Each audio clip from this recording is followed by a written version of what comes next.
Bismillahirrahmanirrahim. Assalamualaikum warahmatullahi wabarakatuh. Innal hamdalillah nahmaduhu wa nasta'inuhu wa nastaghfiruh wa na'udzu billahi min shururi anfusina wa min sayyiati a'malina. May yahdihillahu fala mudilla lahu wa may yudlil fala hadiyalah.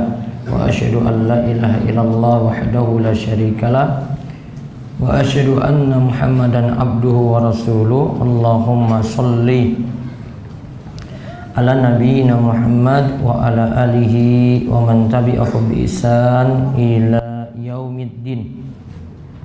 Allahumma inna nas'aluka ilman nafi'a wa rizqan thayyiba wa amalan mutaqabbala.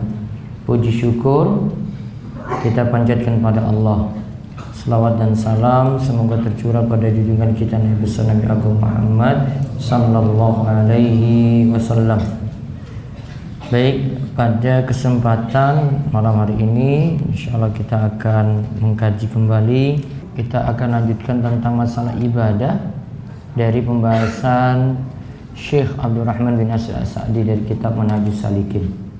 Fikih Manhajus Salikin karya Syekh Abdurrahman bin Nasir As-Sa'di. Kitab Salat, sujud pada 7 anggota tubuh. Kata Syekh Abdurrahman bin Nasir As-Sa'di rahimahullah dalam Manhajus Salikin, "Tsumma yasjudu ala a'dha'ihi sab'ati kama qala Nabi sallallahu alaihi wasallam, umirtu an asjuda ala sab'ati a'dumin alal jabhati wa asyari biyadihi ila anfihi wa kaffaini wa rukbataini wa atrafil qadamaini." Muttafaqun alaih.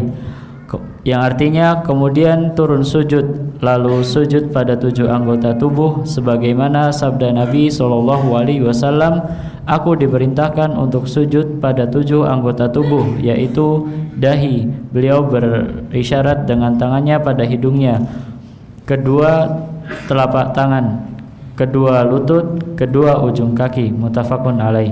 Taib, ini setelah kita bahas tentang i'tidal dan juga bacaannya, sekarang beralih kepada turun sujud.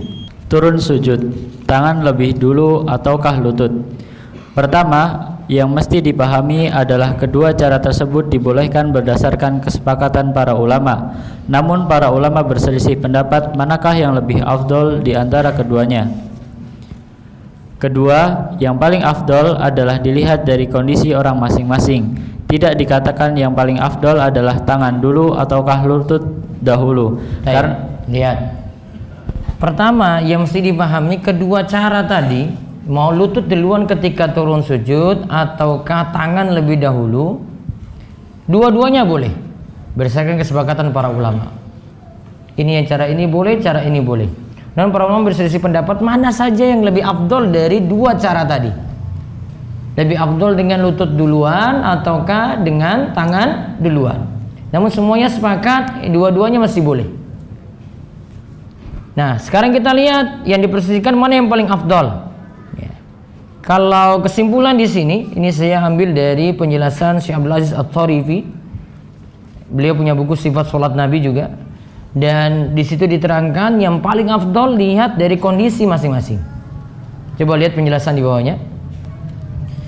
Karena hadis yang membicarakannya hanyalah mengatakan, idza sajada ahadakum fala yabruk kama yabrukul ba'ir. Janganlah salah satu kalian turun untuk sujud sebagaimana bentuk turunnya unta ketika hendak menderung. Idza sajada ahadukum fala yabruk kama yabrukul ba'ir. Janganlah salah satu kalian itu turun untuk sujud sebagaimana bentuk turunnya unta ketika hendak menderung. Nanti ada kalimat lanjutan untuk hadis ini. Lihat tambahan di bawah. Namun ada tambahan, wal yadu yadaihi qabla rukbataihi.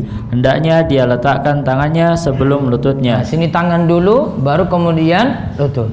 Versi lain mengatakan wal yadu rukbataihi qabla yadaihi. Hendaklah dia meletakkan dua lututnya sebelum dua tangannya. Kalau di sini sebut lutut dulu kemudian tangan. Teksnya hampir mirip. Wal yadu yadaihi qabla rukbataihi. Teks yang satu lagi wal yadu rukbataihi qabla yadaihi. hampir sama. Ya. Dilihat penjelasannya lagi di bawah para ulama. Para ulama berselisih pendapat. Para ulama berselisih pendapat manakah riwayat tambahan ini yang sahih. Pendapat yang tepat, kedua versi tambahan tersebut adalah riwayat yang gonjang, tidak ada satupun yang sahih. Keduanya idtirab atau gonjang atau baca lemah, sehingga baca lemah maksudnya termasuk hadis dhaif, hadis lemah. Sehingga riwayat yang valid hanyalah bagian awal hadis yang berbunyi, janganlah salah satu kalian turun untuk sujud sebagaimana bentuk turunnya unta ketika hendak menderum. Nah, sampai di situ yang sahih. Tambahan tadi wal yadha yadayhi qabla rukbatayhi atau wal yadha rukbatayhi qabla yadayhi, dua-duanya dhaif karena teksnya saling bertentangan, kontradiksi. Ini diantara sebab hadis tersebut jadi lemah. Dua-duanya dhaif. Yang sahih cuma bagian awal saja. Iza sajada ahadukum fala yabruk kama yabrukul ba'ir. Titik sampai situ sahihnya. Lalu zahir hadis menunjukkan bahwa orang yang sedang mengerjakan sholat dilarang turun sujud sebagaimana bentuk turunnya unta ketika mau menderum. Turunnya unta untuk menderum itu memiliki bentuk yang khas. Bentuk khas ini bisa terjadi baik kita turun dengan mendahulukan tangan daripada lutut ataupun kita mendahulukan lutut dari tangan. Sehingga makna sabda Nabi SAW, janganlah salah satu kalian turun untuk sujud sebagaimana bentuk turunnya unta ketika hendak menderum, adalah ketika akan sujud hendaknya kepala tidak dibuat merunduk sampai ke lantai semisal unta ketika hendak turun sedangkan punggung masih dalam posisi di atas. Inilah bentuk turunnya unta untuk menderum, dan bentuk semacam ini berdampak negatif bagi orang yang mengerjakan sholat. Nah, itu pengertian dari Syekh Abdul Aziz At-Tharifi. Terus ringkasnya terdapat diskusi yang panjang tentang perselisihan ini di kalangan ulama. Pendapat yang paling baik manakah yang mesti didahulukan, apakah tangan ataukah lutut? Ini menimbang pada kondisi masing-masing orang, mana yang lebih mudah baginya, itulah yang ia lakukan. Ada orang yang berat badannya, ada orang yang ringan. Intinya tidak ada hadis sahih yang marfu sampai pada Nabi SAW yang membicarakan hal tadi, yaitu yang membicarakan manakah yang lebih duluan, lutut ataukah tangan. Kesimpulan dari Syekh Abdul Aziz At-Tharifi dalam sifat salat Nabi seperti itu. Lalu penjelasan yang lainnya cara sujud. Yang tadi anggota sujud yang mesti ditempelkan ke lantai. Baca. Cara sujud. Sujud yang dilakukan adalah bersujud pada 7 anggota tubuh. Dari Ibnu Abbas radhiyallahu anhuma, Nabi SAW bersabda, "Umirtu an asjuda ala sab'ati a'dumin, alal jabhati wa asyara bi yadihi ala anfihi wal yadaini wa rukbataini wa atrofil qadamaini." Aku diperintahkan bersujud dengan 7 bagian anggota badan. 1. Dahi termasuk juga hidung, beliau mengisyaratkan dengan tangannya. 2, 3 telapak tangan kanan dan kiri. 4, 5 lutut kanan dan kiri. Dan 6, 7 ujung kaki kanan dan kiri. Kebanyakan ulama berpendapat bahwa dahi dan hidung itu seperti satu anggota tubuh. Untuk anggota tubuh lainnya wajib bersujud dengan anggota tubuh tersebut. Nah, kalau dahi di sini disebutkan dahi sekalian dengan hidung. Jadi hidung juga ditempelkan ketika itu. Terus keterangan Imam Nawawi. Imam Nawawi rahimahullah berkata, jika dari anggota tubuh tersebut tidak menyentuh lantai, sholatnya berarti tidak sah. Namun jika kita katakan wajib, bukan berarti telapak kaki dan lutut harus dalam keadaan terbuka. Adapun untuk telapak tangan wajib terbuka menurut salah satu pendapat ulama Syafi'iyah, sebagaimana dahi demikian. Namun yang lebih tepat, tidaklah wajib terbuka untuk dahi dan kedua telapak tangan. Nah, tidaklah wajib terbuka untuk dahi dan kedua telapak tangan. Nah, sebagian orang mengharuskan dahi ini harus terbuka ini langsung nih. Jadi pecisnya ini nggak boleh turun sampai sini. Ya. Kalau isyarat dari perkataan Imam Nawawi masih boleh. Dan dalil-dalil yang menguatkan pendapat masih bolehnya dahi itu tertutup sesuatu seperti pecis, ya. Di antaranya itu sholat Nabi SAW ketika beliau sholat itu saat hujan itu turun, akhirnya masjid beliau itu penuh lumpur. Di dahi beliau ketika itu sujud, dahi penuh lumpur tadi. Berarti ada sesuatu yang menghalangi. Sebagian ulama ya, mengcounter atau membantah pendapat yang tadi mengharuskan dai harus terbuka dengan hadis ini. Kemudian tadi kita lihat juga telapak tangan. Telapak tangan juga langsung nyentuh. Juga tadi ada ujung kaki. Kalau ujung kaki, kalau keterangan dalam mazhab Syafi'i, ujung kaki bagian dalam, ini kan ada bagian luarnya punggung, ada bagian dalamnya kaki. Nah, bagian dalam kaki tidak semua jari, cuma sebagian jari saja itu nyentuh bagian dalamnya, nyentuh ke lantai. Jadi bukan di dalam keadaan tekuk kayak gini, ya. Jadi dibuat begini. Ada bagian dalam yang sedikit nyentuh. Enggak semua jari bisa nggak? Bisa nggak? Ada? Hah? Kelingking nggak mungkin kan? Siapa tahu ada orang kayak gitu, mungkin dia lipat semua itu mungkin. Yang jelas nih ada, ya cuma 1 jari, 2 jari, 3 jari gitu. Ya, itu ditempelkan tadi. Dan tidak mesti ditempelkan ini syaratnya itu harus bertahan dari sujud awal sampai sujud akhir, itu nggak boleh lepas sama sekali gitu. Jadi kakinya nggak boleh gerak-gerak, lutut nggak boleh gerak-gerak ketika itu, nggak. Seandainya dia sudah nempel seperti ini tangan, terus tangannya ada sesuatu, dia gerak, tangan ini gerak, terangkat berarti ya kan?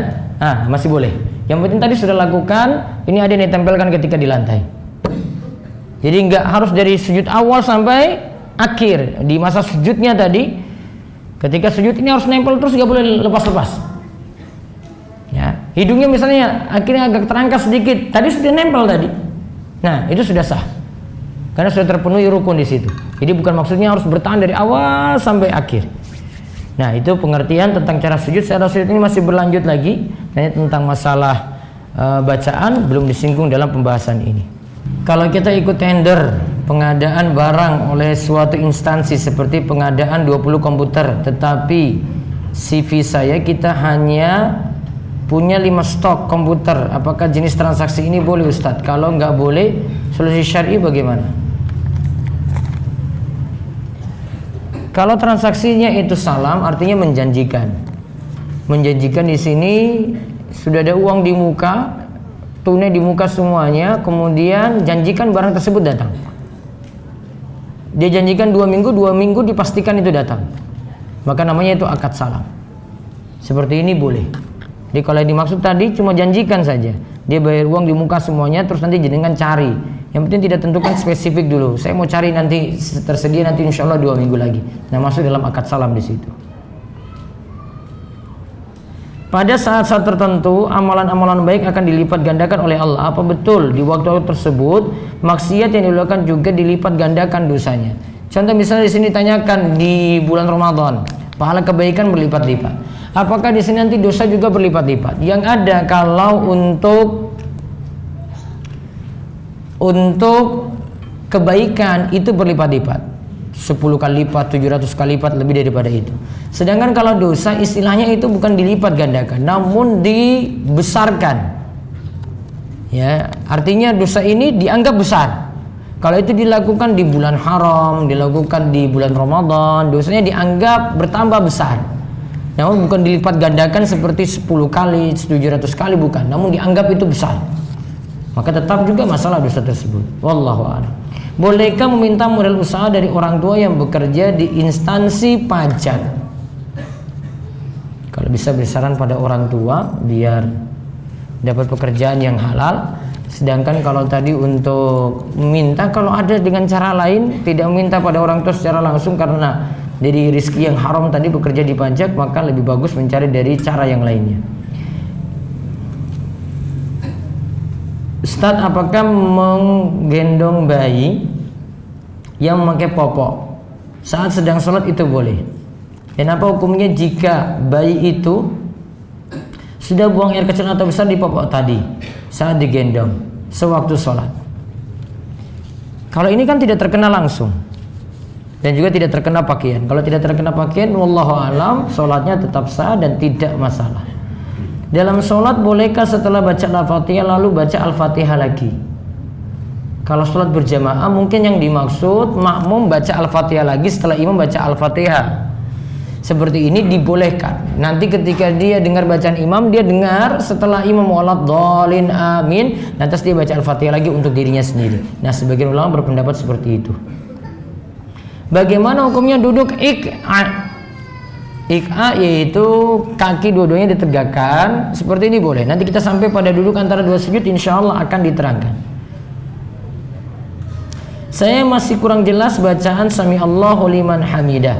Sebaiknya menurut Ustadz makmum ikut baca atau tidak? Menurut saya tetap baca. Kalau kemarin bahasan kita dari Syekh As-Sa'di, beliau tidak anjurkan untuk baca Sami Allahu liman hamidah untuk imam dan orang yang sholat sendirian. Makmum cukup mulai dari Rabbana walakal hamdu. Namun yang tepat seperti pendapat dari Imam Nawawi, tetap baca Sami Allahu liman hamidah Rabbana walakal hamdu. Tadi dijelaskan tentang manusia yang fitrahnya pelit dan bakhil untuk berinfak, bahkan pelit terhadap diri sendiri. Yang dimaksud pelit terhadap diri sendiri itu apa? Pelit terhadap diri sendiri dua macam berarti. Ada pelitnya dengan badan, ada pelitnya dengan harta. Harta tidak mau dia keluarkan. Contoh untuk nafkah keluarga, contoh untuk kebaikan dirinya sendiri. Ada pelit ini kaitannya dengan badannya. Badannya nggak mau gerak, badannya nggak mau beraktivitas ibadah. Itu dalam istilah doa-doa yang kemarin kita bahas namanya jubni. Kalau pelit kaitannya dengan harta itu bukhli. Kalau kaitannya dengan badan jubni. Ustaz, apakah boleh kita membaca Al-Quran bersama-sama dengan dipimpin oleh seorang dan yang lain mengikuti, dan ini dilakukan berulang-ulang dalam sebuah majelis taklim? Kalau ada di sini yang bisa baca, dia tuntun namanya.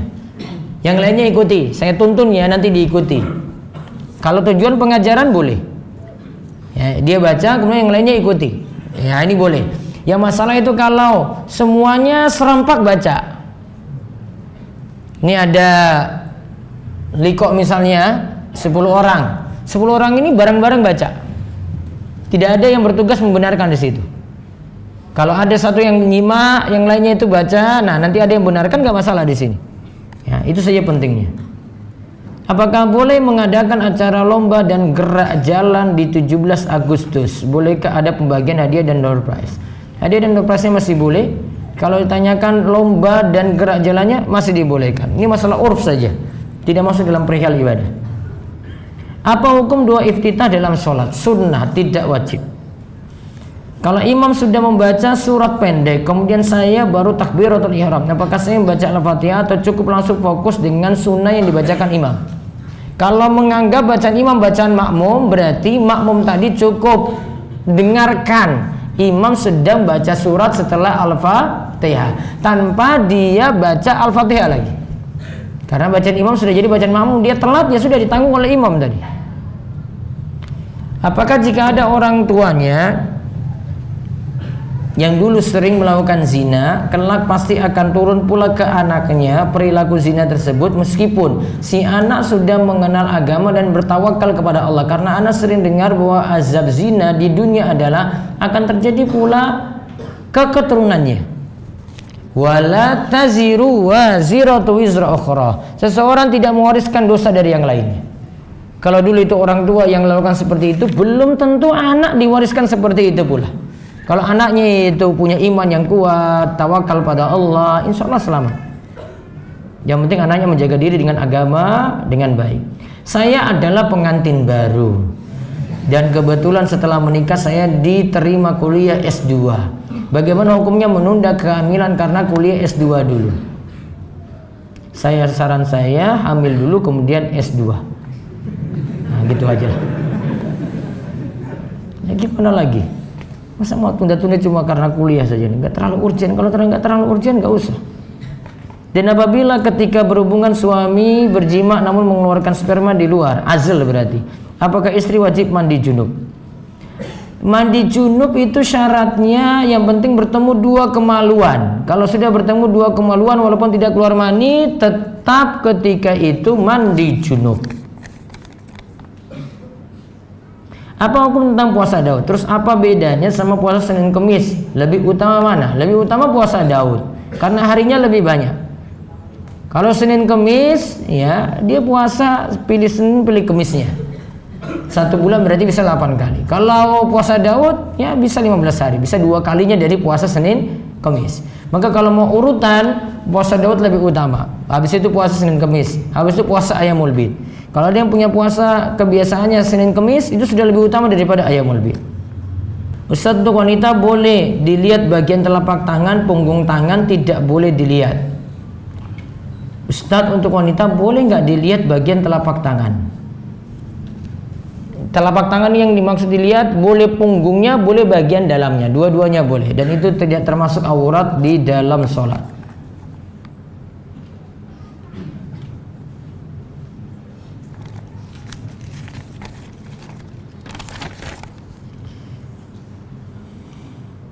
Di kampus saya sering mendapati beberapa ikhwan menyebut nama saya, baik teman yang menyebutkan atau saya mendengar secara langsung. Padahal saya ke kampus hanya waktu kuliah saja dan tidak pernah berbicara dengan ikhwan di sana. Apa yang harus saya lakukan, Ustadz, untuk menghindari hal itu? Cuek saja. Nggak usah ikhwan bicarakan kamu terus kamu jadi GR gitu, biarin aja.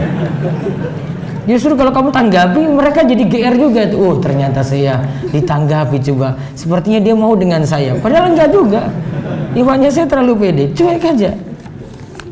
Ya, nggak usah kamu tanggapi, nggak usah diladeni, nggak usah dibalas apapun gitu, nggak usah. Diamin aja. Ikhwan kan biasa kayak gitu juga. Itu kayaknya dia pantas jadi jodoh saya itu nantinya. Padahal dia bilang juga iya juga enggak. Ya, dan seterusnya. Nanti jadi kayak Laila kamu nanti itu. Tahu Laila kan? Semua orang itu ngaku punya hubungan dengan Laila. Wa Laila lam tukiru illa bidza. Namun Laila tidak pernah ngaku punya hubungan dengan siapapun. Ya, kan cowok-cowok kan ada kayak gitu kan. Wah, dia kayaknya itu dekat dengan saya loh. Kalian kan enggak kayak gini kan. Ustadz, apa hukumnya sholat dengan memakai celana pensil, celana jeans atau celana ketat? Yang penting hindari ketatnya. Jenis celana dari kain jeans nggak masalah, yang penting tidak ketat, itu yang dihindari.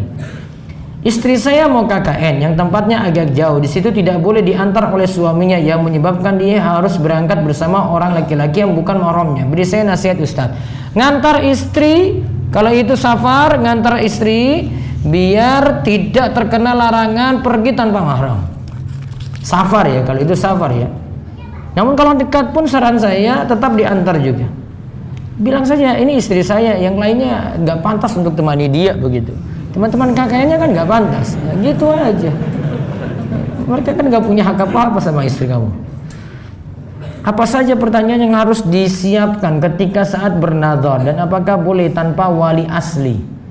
Kalau saya sarankan seperti kemarin kita bahas ketika pembahasan tentang apa kemarin nazar.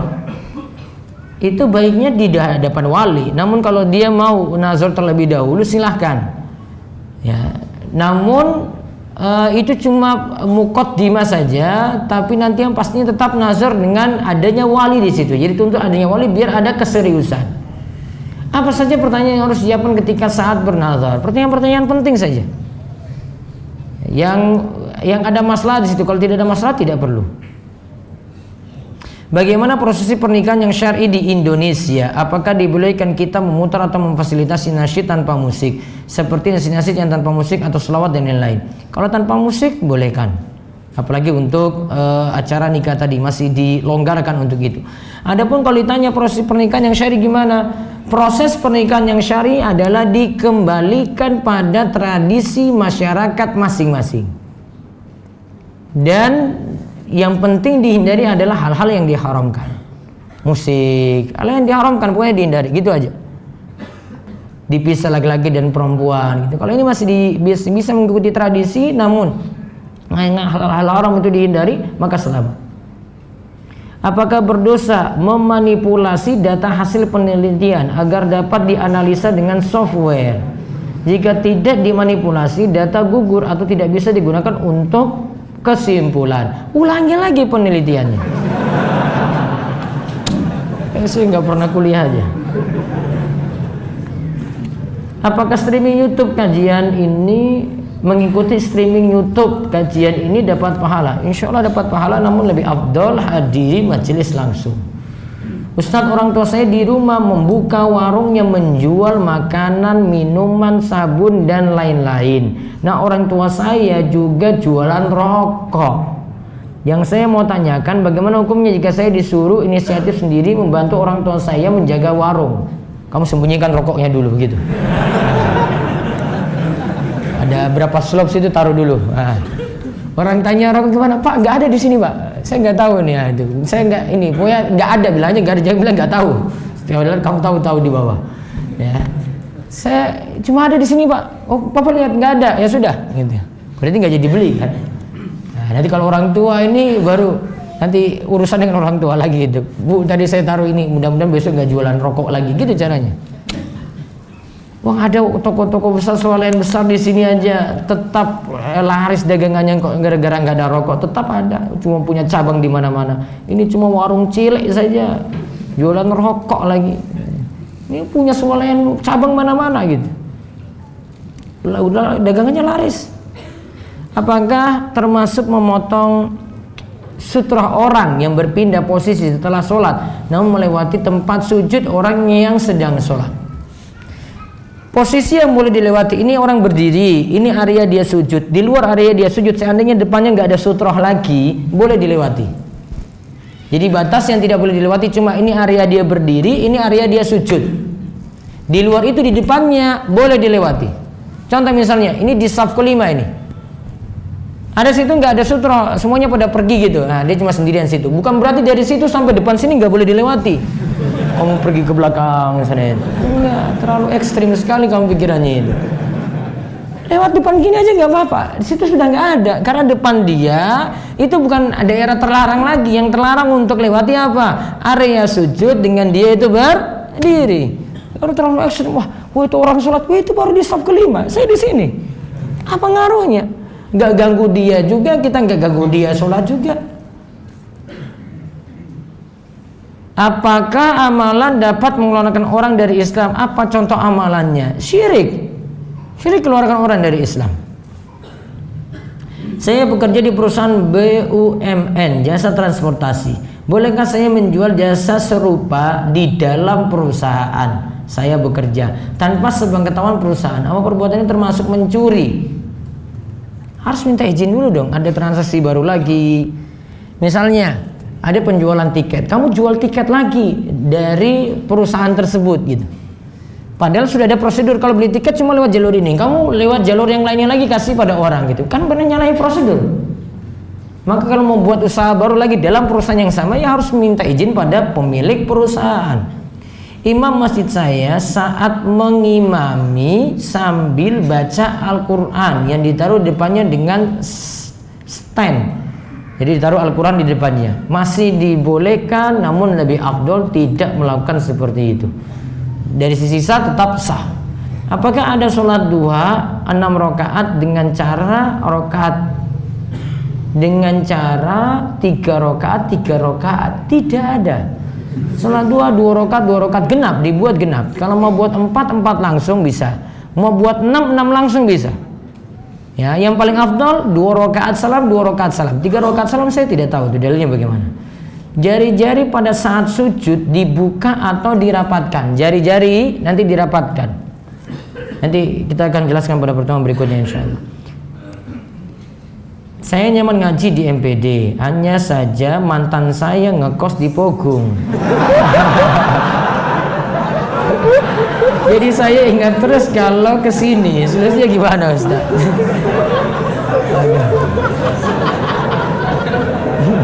Ada kos Ahwa di sini. Cuekin aja gitu, kamu jalan-jalan aja. Justru kalau kamu ingat-ingat nanti mau balik lagi gitu. Sampai pikiran kayak gitu ya, Masya Allah.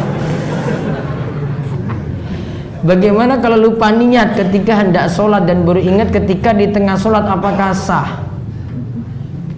Ini yang dimaksud apa? Kalau maksud di sini adalah lupa lafaz niat, tetap lanjut. Kalau di awal sudah ada al-qasdu, jadi pengertian niat itu dalam mazhab Syafi'i itu al-qasdu. Pengertiannya itu bertekad, saya mau apa gitu. Nah, itu namanya niat. Ya, al-qasdu ini ada pas sholat itu mau dilaksanakan. Kalau ini sudah ada dalam mazhab Syafi'i sudah sah. Tanpa ada lafaz. Lafaz ini tambahan. Ya, lafaz ini tambahan. Namun kalau dalam mazhab Syafi'i yang dimaksud dengan lafaz itu ya, nanti ketika dia mau baca sebelumnya. Ketika mau takbiratul ihram sudah ada niat ini, niat muqtarinan bi fi'lihi. Nah, ini muqtarinan fi'lihi. Niatnya mulai di ketika itu. Bukan pada saat lafaz tadi. Lafaz cuma mukammilah saja, sebagai penyempurna saja. Jadi kalau kamu maksudnya lafaz tadi tidak kamu ucapkan tidak masalah. Yang penting tadi ada muqtarinan bi fi'lihi, ada al-qasdu di situ. Ketika mau takbiratul ihram ada niat di situ, sudah masuk.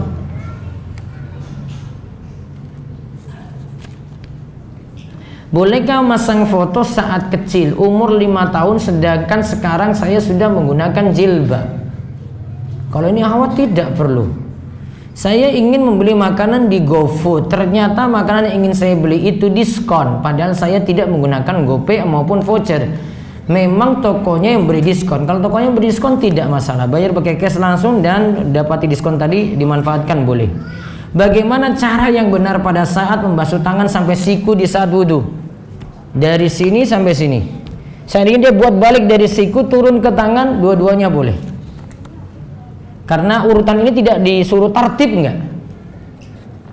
Jika keluar madhi dan wadi yang mengenai celana, berarti najis. Madhi, wadi, najis. Apakah bersihnya dengan wudhu dan mengganti celana? Celananya diganti, ulangi wudhu. Bagaimana hukumnya berdiri untuk menyanyikan lagu kebangsaan? Wah, ini saya nggak bisa urusan kayak begini nih.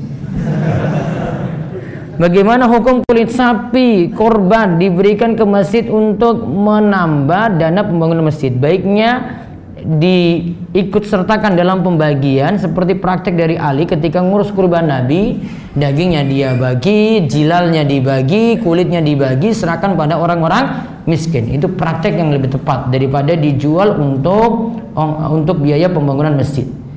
Bagaimana hukum kurban bila kita ternyata panitia kurban tidak menjalankan sesuai syar'i?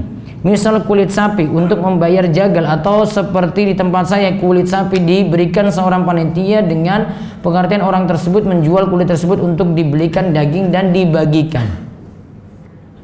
Saya mau katakan tidak diterima, ini kesalahan dari panitia. Yang penting sudah jelaskan, ya mudah-mudahan Allah maafkan. Berikutnya bisa ada penjelasan lagi lebih baik pada panitia, atau mungkin bisa berpindah pada tempat yang lain yang lebih syar'i. Wallahu a'lam bishawab. Demikian yang kita bahas. Insyaallah akan ketemu lagi pada pertemuan pekan depan. Kajian kami Selasa di Masjid Al-Ikhlas Karangbendo tetap ada seperti biasa ba'da maghrib. Demikian kita cukupkan, kita tutup dengan doa kafaratul majlis. Subhanakallahumma bihamdika asyhadu an la ilaha illa anta astaghfiruka wa atubu ilaik. Assalamualaikum warahmatullahi wabarakatuh.